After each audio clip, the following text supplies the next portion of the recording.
Bayangkan sebuah zat yang terbentuk di jantung supernova, bintang yang meledak, miliaran tahun sebelum matahari kita ada. Zat itu adalah uranium. Ini adalah unsur kuno, tersebar di seluruh kosmos, dan tertanam di nebula yang akhirnya membentuk tata surya kita. Ketika bumi terbentuk dari debu dan gas kosmik ini, uranium adalah bagian dari campurannya. Ia mengendap jauh di dalam kerak bumi kita, sebuah cadangan energi yang sangat besar yang tersembunyi. Menemukannya adalah langkah pertama kita. Ini mengharuskan kita menjadi detektif kosmik, mencari petunjuk yang ditinggalkan oleh proses geologis yang mengkonsentrasikan elemen khusus ini menjadi endapan yang kita sebut biji. Pencarian untuk membawa debu bintang ini ke permukaan adalah upaya monumental. Penambang masuk jauh ke dalam bumi, membuat terowongan di tambang bawah tanah tradisional, mengejar urat batuan yang kaya uranium. Di tempat lain, di mana biji lebih dekat ke permukaan, mereka membuat tambang terbuka yang luas, kawah terestrial raksasa yang mengungkapkan lapisan sejarah planet kita. Metode ini langsung pergulatan fisik dengan bumi untuk melepaskan harta atomnya. Ini adalah pekerjaan yang sulit dan menuntut, tetapi ini adalah babak pertama yang penting dalam kisah kita tentang memanfaatkan kekuatan yang tersembunyi di dalam atom. Ada metode lain yang lebih elegan, semacam alkimia geologis yang disebut pelindian in situ. Alih-alih menggali batuan dalam jumlah besar, para insinyur memompa larutan khusus jauh di bawah tanah. Cairan ini mengalir melalui badan biji yang berpori, melarutkan atom uranium langsung dari matriks batuan. Larutan yang kaya uranium kemudian dipompa kembali ke permukaan. Ini adalah teknik yang cerdas, seperti membuat secangkir teh, tetapi alih-alih daun teh, Anda merendam batuan dasar planet untuk mengekstrak bahan yang paling ampuh. Proses ini meminimalkan gangguan permukaan, menawarkan cara yang lebih lembut untuk memanfaatkan sumber daya yang kuat ini. Terlepas dari metodenya, tujuannya sama, mengumpulkan batuan yang mengandung sebagian kecil uranium, seringkali kurang dari 1%.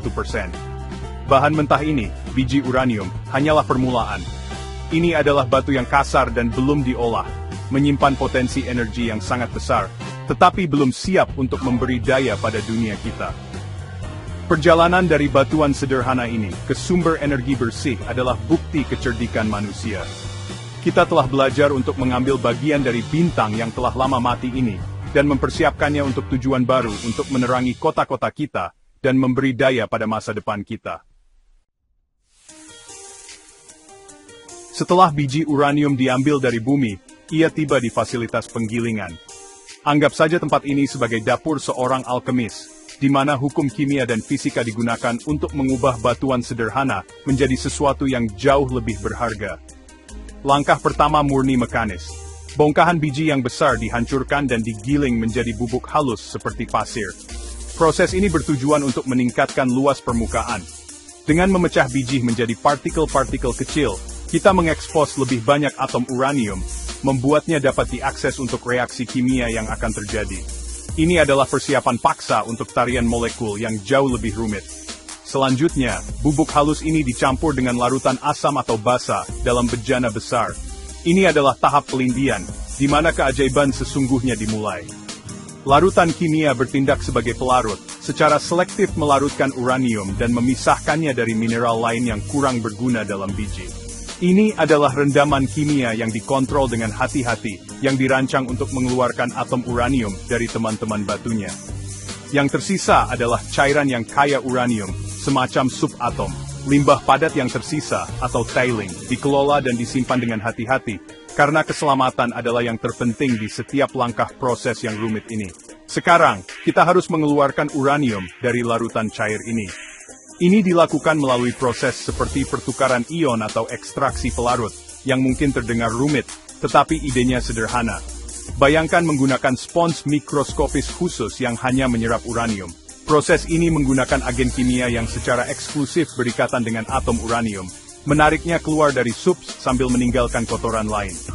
Langkah ini memurnikan campuran, mengkonsentrasikan uranium, dan menghilangkan semua yang tidak kita butuhkan. Ini adalah langkah pemurnian penting dalam perjalanan menuju sumber bahan bakar yang dapat digunakan. Langkah terakhir dalam transformasi alkimia ini adalah mengendapkan uranium dari larutan, mengubahnya kembali menjadi padatan. Setelah dikeringkan dan dipanaskan, hasilnya adalah bubuk kuning cerah yang kasar. Zat ini adalah uranium oksida, tetapi lebih dikenal dengan julukannya yellow cake. Ini belum bahan bakar, tetapi ini adalah bentuk uranium terkonsentrasi yang stabil dan mudah diangkut. Perjalanan dari batuan abu-abu kusam ke bubuk kuning cerah ini adalah transformasi yang luar biasa, titik penting dalam perjalanan dari tambang ke jantung reaktor nuklir. Yellow cake yang telah kita buat adalah konsentrat, tetapi ini adalah campuran berbagai jenis atom uranium atau isotop. Sebagian besar, lebih dari 99%, adalah isotop yang disebut uranium-238. Isotop yang kita butuhkan untuk sebagian besar reaktor nuklir adalah uranium-235 yang jauh lebih langka. Bayangkan seperti ini, uranium-238 seperti kayu basah. Ia memiliki energi, tapi tidak akan mempertahankan api. Uranium-235, bagaimanapun, seperti kayu bakar kering yang sempurna. Ia bersifat fisil, artinya intinya dapat dibelah dengan mudah untuk melepaskan sejumlah besar energi. Tugas kita selanjutnya adalah meningkatkan proporsi kayu bakar kosmik ini. Proses ini disebut pengayaan. Pertama, yellow cake padat diubah menjadi gas, uranium hexafluorida. Mengapa gas? Karena lebih mudah untuk memisahkan isotop ketika mereka dalam keadaan gas. Metode yang paling umum untuk pengayaan menggunakan sentrifugal. Ini adalah silinder tinggi yang berputar cepat. Ketika gas uranium hexafluorida dimasukkan ke dalamnya, putaran yang kuat memaksa atom uranium-238 yang lebih berat menuju dinding luar, sementara atom uranium-235 yang sedikit lebih ringan cenderung berkumpul lebih dekat ke tengah. Ini adalah proses penyortiran berkecepatan tinggi yang rumit pada skala atom. Dengan menghubungkan ribuan sentrifugal ini secara berurutan, kita dapat secara bertahap meningkatkan konsentrasi uranium-235. Gas dilewatkan dari satu sentrifugal ke sentrifugal berikutnya, dengan setiap langkah membuatnya sedikit lebih kaya dalam isotop yang diinginkan. Untuk pembangkit listrik tenaga nuklir, tujuannya adalah untuk memperkaya uranium dari keadaan alaminya 0,7% uranium-235 ke tingkat sekitar 3 hingga 5%. Uranium yang diperkaya rendah ini memiliki cukup bahan fisil untuk mempertahankan reaksi nuklir yang terkontrol, tetapi tidak cukup untuk digunakan sebagai senjata. Ini adalah keseimbangan yang tepat, direkayasa untuk pembangkit listrik yang damai. Setelah uranium diperkaya ke tingkat yang benar, gas diubah kembali menjadi padatan, bubuk uranium dioksida. Bubuk hitam ini kemudian ditekan menjadi pelet kecil berbentuk silinder, masing-masing seukuran permen kenyal. Pelet ini terbuat dari keramik, membuatnya sangat tahan lama dan mampu menahan suhu ekstrem di dalam reaktor. Setiap pelet kecil mengandung energi sebanyak 1 ton batu bara. Pelet ini adalah produk jadi, inti yang ditempa dari bintang mini, siap untuk dimuat ke dalam batang bahan bakar, dan ditempatkan di dalam reaktor nuklir, untuk memulai misi pelepasan energinya. Pelet keramik yang tidak mencolok ini adalah puncak dari seluruh perjalanan kita. Mereka ditumpuk ke dalam tabung logam panjang yang disebut batang bahan bakar.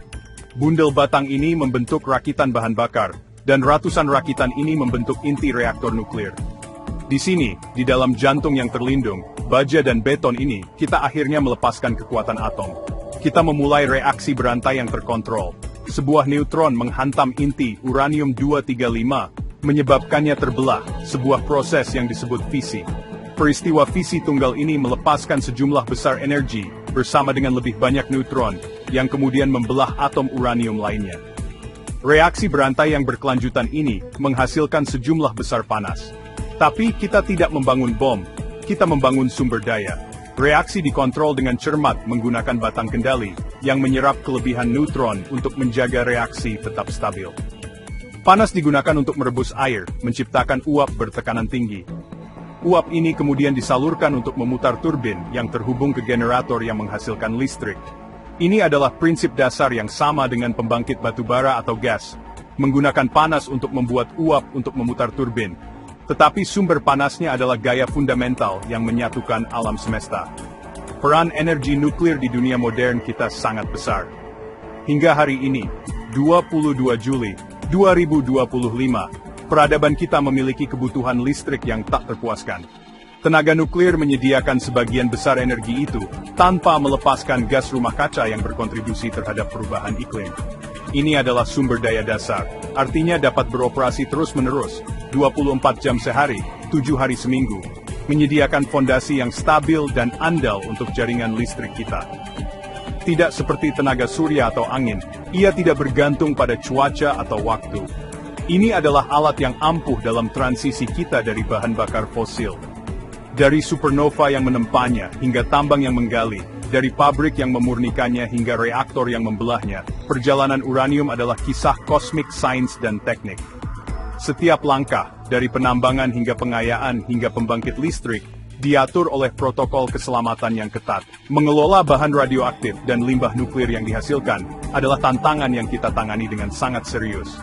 Warisan atom berat ini adalah pedang bermata dua, menawarkan kekuatan bersih yang sangat besar, tetapi menuntut kewaspadaan dan rasa hormat kita yang konstan. Ini adalah pengingat bahwa dengan kekuatan besar, datang tanggung jawab terbesar.